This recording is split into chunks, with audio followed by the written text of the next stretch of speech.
안녕하세요. 저는 일남일녀를 둔 직장맘입니다. 저와 성향이 다른 남편과 소통하는 법에 대해 배우고 싶습니다.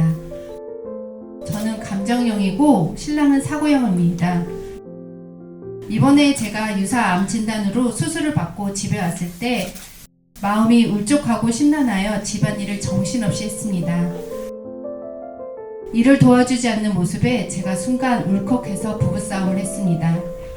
남편이 카톡으로 미안하다고 했지만 제 마음이 풀리지 않았는데요.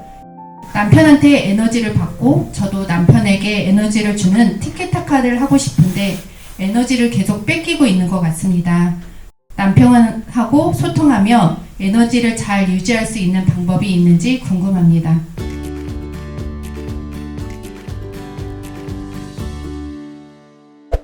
제가 우리 질문하신 분보다는 제가 연배인 것 같아서 그냥 괜히 이제 한마디 하고 시작을 하면 말을 안 하면 모르죠. 근데 여기서 반박할 수 있어요. 다른 분이 이 똑같은 상황에서 말해도 모르던데요? 맞아요. 말 안 하면 모르고 말해도 몰라. 그래서 결론은 몰라. 아마 이 질문에 대해서 공감하시는 분들 진짜 많으실 거예요.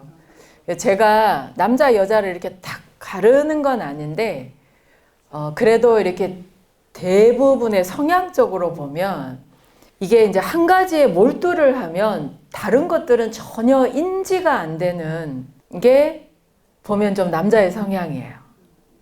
예. 제가 이제 지금은 남편분 얘기를 하셨는데 예를 들면 아들 경우의 수를 한번 들어볼게요. 제가 주방에서 막 음식을 막 하고 있는데 아들이 학교 갔다 온 거예요. 그래서 엄마 나 학교 다녀왔어 하고 이제 문을 탁 닫고 막 신발 던지고 들어왔어. 그러면 이제 나는 주방에서 큰 소리로 얘기하면 들린다라고 생각을 하고 예를 들면 아들 이름이 준이다. 그러면 준아 손 씻어 이렇게 해요. 엄청 큰 소리로. 그래서 아들이 또 건성으로 게임부터 하지 말고 예를 들면 뭐 옷 갈아입고 뭘 해. 그 뭔가 이제 막 대답도 해요. 그리고 이제 밥 먹을 때가 돼가지고 밥 먹어 이렇게 가보면 손도 안 씻고 옷도 안 가리고 게임하고 있는 거예요. 여자는요, 이게 구조적으로 성향상 그런 것도 있는데 이게 이제 신체 구조하고 다 연결이 되어 있는데 신기하게 막 도마질을 그 칼질을 막 하면서도 된장찌개가 넘치는데 안 넘치는지 알아요. 이걸 두드리면서도 칼질을 하면서도 그거를 인지해요. 그리고 다 이게 전천후로 360도가 다 인지가 돼요. 촉이 좋은 거죠. 진짜로. 다 그런 건 아니지만 대부분의 많은 여자들이 이게 쫙 됩니다. 근데 남자분들은 안 돼요. 뭔가 하나에 몰입을 하잖아요. 옆에서 누가 기절을 해도 몰라요. 예를 들어서 부인이 아파가지고 계속 하루 종일 아픈 내색을 다 했어요. 나 아파 하고 말을 정확하게 안 하면 그렇게 하루 종일 아픈 내색을 하는데도 어디 아파 소리를 안 해요. 절대 안 해요. 예, 정말 섭섭할 정도로 안 해요. 지나가는 사람도 물어보겠다. 이 정도 아픈 내색을 하면. 길거리 지나가는 사람도 어디 아프세요? 이렇게 물어보겠다. 그래서 제가 이 얘기를 왜 길게 하는가 하면 정확하게 있잖아요. 나한테 집중을 딱 시켜서 분명하게 얘기를 하지 않으면 정말 인지하기가 어려워요. 그건 상대를 무시해서가 아닙니다. 성향이 그래요. 그리고 아까 뭐 감정형 또 사고형이라고 했는데 여자분들은 대부분 가정을 굉장히 중요시해요. 근데 남자들은 결과를 굉장히 중요시해요. 아까 우리 질문하신 분이 괜찮아? 안 다쳤어? 이거는 과정이에요. 근데 해결을 해야 되잖아요. 그러니까 해결책부터 얘기를 하는 거예요. 보험사 불렀어? 그렇다고 해서 부인이 다친 거에 대해서 아무 관심이 없는 건 아니에요. 근데 원체 이 사고가 빨리 해결해야 된다. 결론을 내야 된다.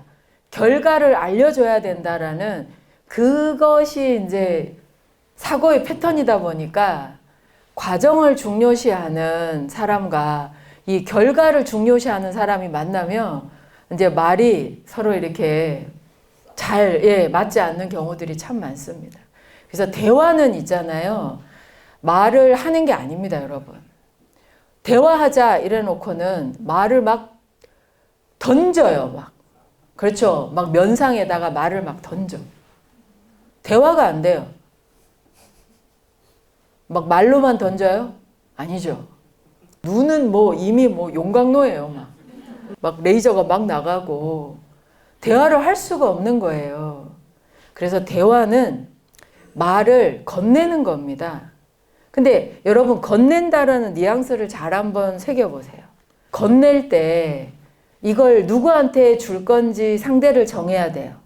상대가 지금 내가 이걸 건넸을 때 이걸 받을 수 있는 준비가 됐는지 파악하셔야 됩니다. 그렇죠. 그리고 끝까지 잘 건네야 돼요. 근데 내가 지금 막 예를 들면 눈도 안 마주쳐. 상대가 이걸 받아들일 수 있는 준비가 됐는지 안 됐는지 모른 채 뒤통수에다 대고 오늘 왜 전화 안 했어? 상대방도 못 받는 거예요. 그러니까 에너지를 뺏기는 것이 아니라 내가 주는 에너지를 상대가 받았으면 좋겠는데 안 받아주는 거예요. 그러니 당연히 그 다음 돌아오는 건 어때요? 나는 이렇게 던지면 상대방은 이렇게 던지는 거죠. 이거는 육탄전보다 더 어쩌면 상처가 될 수도 있어요. 그래서 그런 표현을 쓰잖아요. 당신이 했던 오늘 그 말은 내 가슴에 비수가 돼서 꽂혔다. 이 말이 그런 거예요. 얼마나 상처가 됐으면 비수가 와서 꽂혔다라고 하겠어요. 죽는 거예요, 그거는. 대화는요, 말을 건네는 겁니다. 말을 하지 않으면 몰라요. 만약에 여러분들 내가 말을 안 했는데 상대가 알아주잖아요. 여러분 그분에게 누구든지 절하셔야 됩니다. 와, 내가 말도 안 했는데 막 마음을 알아가지고 막 뭔가를 딱 해줬다? 내가 원하는 대답을 해줬다? 와,